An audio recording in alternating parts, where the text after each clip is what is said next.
আজকের এই ভিডিওটি অন্য আর 5 দিনের ভিডিওর মতন কিন্তু না, একদমই আলাদা। একদম নতুন জায়গা, নতুন ভিডিও। দুপুর গড়িয়ে বিকাল ছুঁই ছুঁই, সূর্যি মামা আর একটু পরে অস্ত চলে যাবে। নমস্কার আমার ইউটিউব পরিবার, তোমরা সবাই কেমন আছো? আশা করছি তোমরা সবাই অনেক ভালো আছো, সুস্থ আছো। আমিও ভালো আছি। আমি সুপ্রিয়া, আমি তোমাদের সবাইকে আমন্ত্রণ জানাই নাসিকের ঘরকন্যা আরেকটি নতুন ব্লগে। যে প্রান্ত থেকে আমার ভিডিওটি, আমার ব্লগটি দেখছো, আশা করছি তোমরাও সবাই অনেক ভালো আছো। সবার আগে বলে দিই, এখন বিকেলবেলা, এখন বাজে বিকেল এই ধরো 5:30 কাছাকাছি, 5:30 পৌনে 6টা হবে। মেয়েরা স্কুল থেকে চলে এসেছে পরীক্ষা দিয়ে এসে যে যা কাজ করছে, খেলতে চলে গেছে।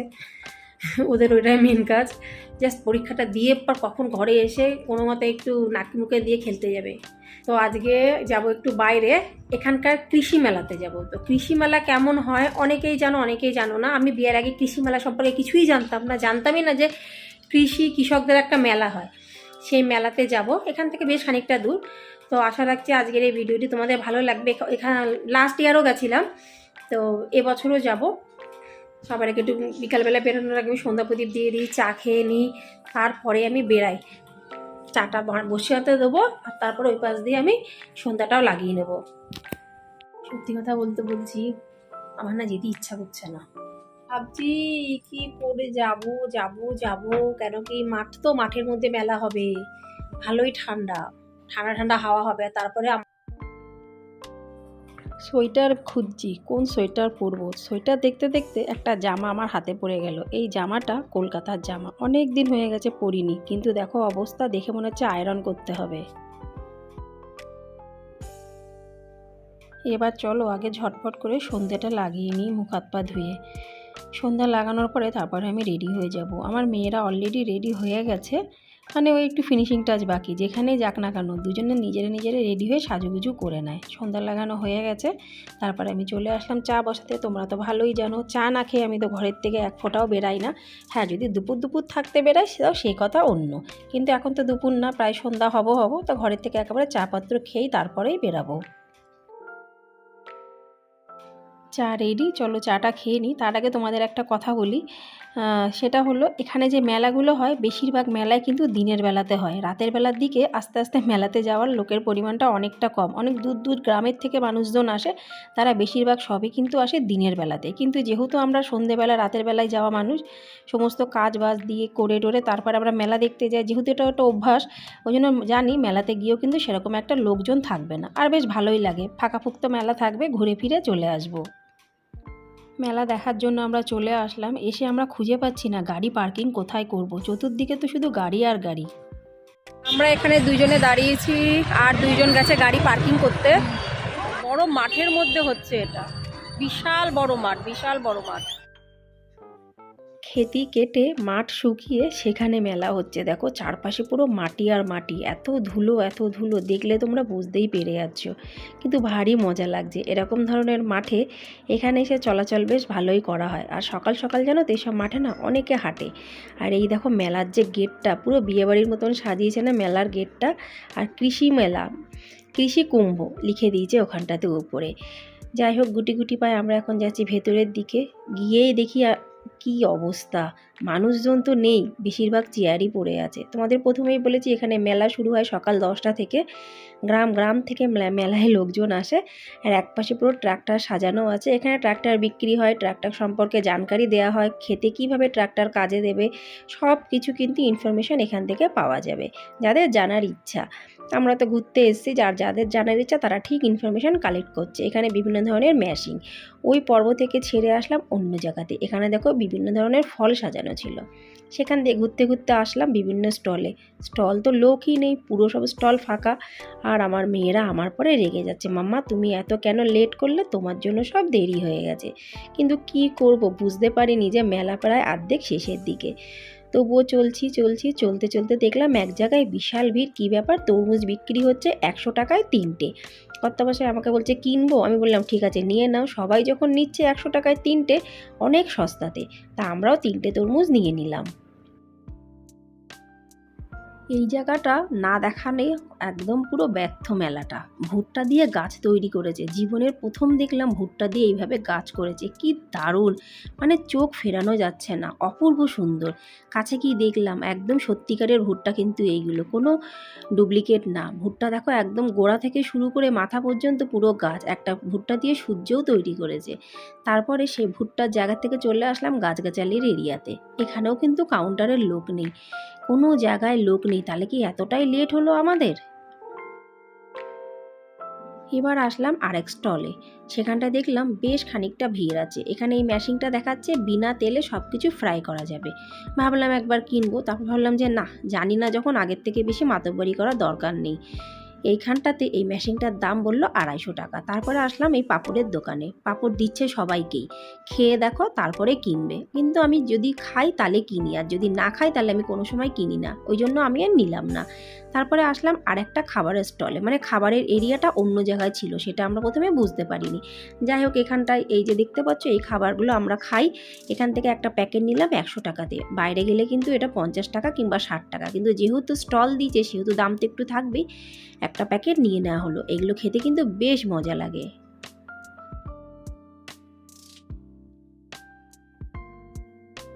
তারপরে আসলাম বিভিন্ন ধরনের মটর, হলুদ মটর, সবুজ মটর, খয়েরি মটর, ছোটোবেলায় কত খেয়েছি, কি ভালো লাগে খেতে। একটা প্যাকেটের দাম 50 টাকা। 50 টাকা কিন্তু বড্ড দাম বেশি, সেই শুনে এখান থেকে আমি চলে গেলাম। যদি একটু কম হতো তাহলে অবশ্যই নিতাম। তারপরে দেখো সব তিলের জিনিস, নাসিকে তিল প্রচুর বিক্রি হয় আর মানুষেরা প্রচুর তিলের জিনিস খায়, তিল আর গুড়। আর তারপরে হলো কলা, কলাও কিন্তু এখানে খুব খায়, পাকা কলা হোক আর কাঁচা কলা হোক। কাঁচা কলা মানে এই চিপস বানিয়ে, এমনি কাঁচা কলা এখানে কেউ খায় না। কাঁচা কলা কিংবা কাঁচা পেঁপে নাসিকে পাওয়া যাবে খুব কষ্টের। দেখা গেল চকলেট, আমার মেয়েদের যে চকলেট কিনবো, কিন্তু আমার এই চকলেটগুলো সত্যি কথা বলতে বন্ধুরা কোনো দিনের জন্য পছন্দ না, এত পরিমাণে কালার থাকে। ওই জন্য অনেক বুঝিয়ে সুঝিয়ে ওদেরকে স্টল থেকে অন্যদিকে নিয়ে গেলাম। আর এই কাচের ডাব্বাগুলো দেখছো, এগুলোর মধ্যে না চিড়ে ভাজা করে রেখে দিয়েছে, বিভিন্ন ধরনের চিড়ের কোয়ালিটি আছে, যেটা পছন্দ হবে সেটা ওরা বড় প্যাকেট দিয়ে দেবে।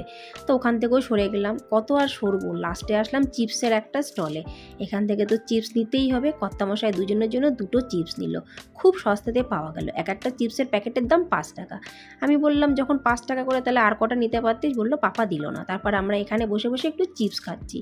বেশিরভাগ মানুষ কিন্তু সব চলে গেছে, কয়েকজন গুটি কয়েক মানুষ আছে। এই এত চেয়ার কিন্তু পুরো ফাঁকা।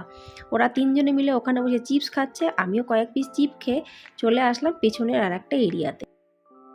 এই যে স্টলটা করেছে, স্টলটা কিন্তু পুরো শিক্ষণীয়। প্রথমেই মৌমাছি দেখালাম, দুটো মৌমাছি দাঁড় করানো, তারপরে গরু বাছুর এক জায়গাতে, আর এখানে একটা গ্লোব, আর গ্লোবের মাথার পরে মৌমাছি। তার মানেটা হলো মৌমাছি যে আমাদের দুনিয়ার উপরে, আমাদের জগতে যে কি পরিমাণে আমাদের সাথে ওতপ্রোতভাবে জড়িত আছে, সেটাই বোঝানোর জন্য কিন্তু এই এরিয়াটা তৈরি করা। মানে বুঝতেই পারছো, চারপাশে ফুল, ফুলের মধু খেয়ে মৌমাছিরা মধু দিচ্ছে, সেই মধু আমরা ইনডাইরেক্ট আমরাও নিচ্ছি। মানে এই যে এরিয়াটা করেছে খুব শিক্ষণীয়ভাবে করেছে, খুবই ভালো। অতটা সুন্দর করে হয়তো আমি তোমাদের বুঝিয়ে বলতে পারছি না, কিন্তু এই এরিয়াটা হলো হানিবি এরিয়া। তো এই জায়গাটা পুরো সূর্যমুখীর ফুল দিয়ে সাজানো, সূর্যমুখীর ফুলগুলো কিন্তু সবই প্লাস্টিকের, কিন্তু দেখতে কিন্তু দুর্দান্ত লাগছে। ওখান থেকে হাঁটতে হাঁটতে চলে আসলাম আর একটা কাউন্টারে, ব্লাউজ পিস বিক্রি হচ্ছে। প্রত্যেকটা ব্লাউজ পিস কি দারুণ কালারফুল, খুবই কিন্তু কম দাম, একটার দাম 50 টাকা করে। ভাবলাম একবার নেবো, তাই বললাম থাক, এরকম ধরনের শাড়ি আমার কাছে নিতে, ব্লাউজ পিস নিয়ে কী করব। তারপরে আসলাম পাঁপড়ের কাউন্টার, এখানে বিভিন্ন ধরনের পাঁপড়, এই পাঁপড়গুলো খেতে কিন্তু দারুণ, কিন্তু দাম শুনে আর নিলাম না। একটা পাঁপড় 200 টাকা করে, মানে প্যাকেট, কে নেবে 200 টাকা দিয়ে প্যাকেট। তারপরে আসলাম চুড়িদারের কাউন্টারে, একটা চুড়িদার 200 টাকা করে, কিন্তু চুড়িদারের কোয়ালিটিগুলো একদমই কিন্তু ভালো না। আর এই দেখো এখানে পুরো ব্যাগ সাজানো, এই ব্যাগগুলোর দামও 200 টাকা।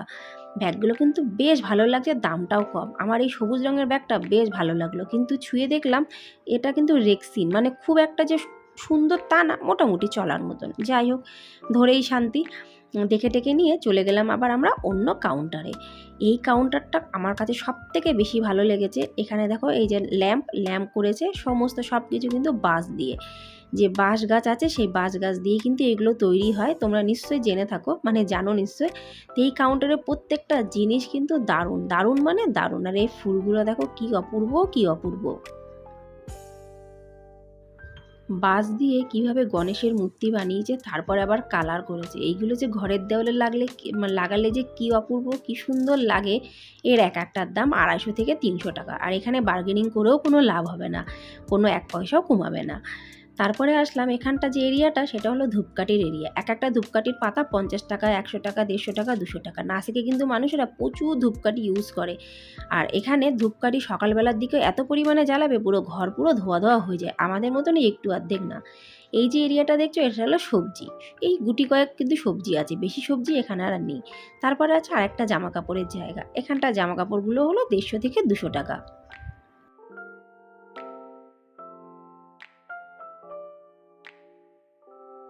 এতক্ষণ পর দেখতে পেলাম হাতা খুন্তির একটা কাউন্টার। কিছুই তো নেব না, কিন্তু হাতা খুন্তিগুলো দেখতে বেশ ভালো লাগছে। আমি ভাবছিলাম কি যদি একটা রুটি বেলান পাওয়া যায়, মানে চাকি বেলান, কিন্তু চাকি বেলান নেই। আর এই ঝুড়িটা দেখলাম, ঝুড়িটার দাম 200 টাকা, প্লাস্টিকের ঝুড়ি। তা প্লাস্টিকের ঝুড়ি 200 টাকা দিয়ে কোন পাগল নেবে? তা নিলাম না। যদি একটু কম দাম হতো তাহলে কিন্তু অবশ্যই নেওয়ার চেষ্টা করতাম। তারপরে দেখতে পাচ্ছি এখানে তো মাথা দেখা যাচ্ছে, কোনো মানুষ দেখা যাচ্ছে না। কসমেটিক্সের জায়গা, মানে জুয়েলারির জায়গা। ভিড় মানে দেখতেই পাচ্ছ, পুরো উপচে পড়া ভিড়। ভেতরের দিকে আমি আর গেলাম না এত ভিড় দেখে। এইবার আসলাম ডোরম্যাট কাউন্টারে। এখানে ভগবানের মূর্তিও বসানো যায়, বসাতে পারো, দেওয়ালে রাখতে পারো। এই ম্যাটগুলো ঘরের পাওদানি হিসাবে, মানে ডোরম্যাট হিসেবে ইউজ করা যায়, কিন্তু এখানে ডোরম্যাট হিসেবে খুবই কম ইউজ করে। দেওয়ালে লাগায়, ভগবানের ওখানে, পুজোর ওখানে লাগায়, বিভিন্ন জায়গাতে লাগায়। তারপরে দেখো গজা, গুড় গজা। অনেকক্ষণ পরে দেখলাম গুড় গজা। কর্তামশাইকে বললাম গুড় গজা কিনতে, বলছে গুড় গজা কেউ খায়? যেহেতু নিজে খায় না, ওই জন্য আর গুড় গজা কিনলো না। আমার একটু রাগ হলো ঠিকই, কিন্তু কিছু আর বললাম না। মেলাতে এসে অনেক ঘোরাঘুরি, অনেক হাঁটাহাঁটি হলো, কিছুই সেইভাবে খেলাম না। কেন কি খাবারের স্টল চোখে দেখা যাচ্ছে না, মনে হয় বন্ধ হয়ে গেছে। যাই হোক, এবার বাড়ির দিকে যাওয়া যাক। তাহলে বন্ধুরা, আজকে ভিডিওটি এখানে সমাপ্ত করছি। যদি তোমাদের ভালো লেগে থাকে অবশ্যই লাইক, সাবস্ক্রাইব, শেয়ার, কমেন্টস করে পাশে থেকো। আবার তোমাদের সঙ্গে দেখা হবে পরবর্তী ব্লগে। ততক্ষণের জন্য নমস্কার।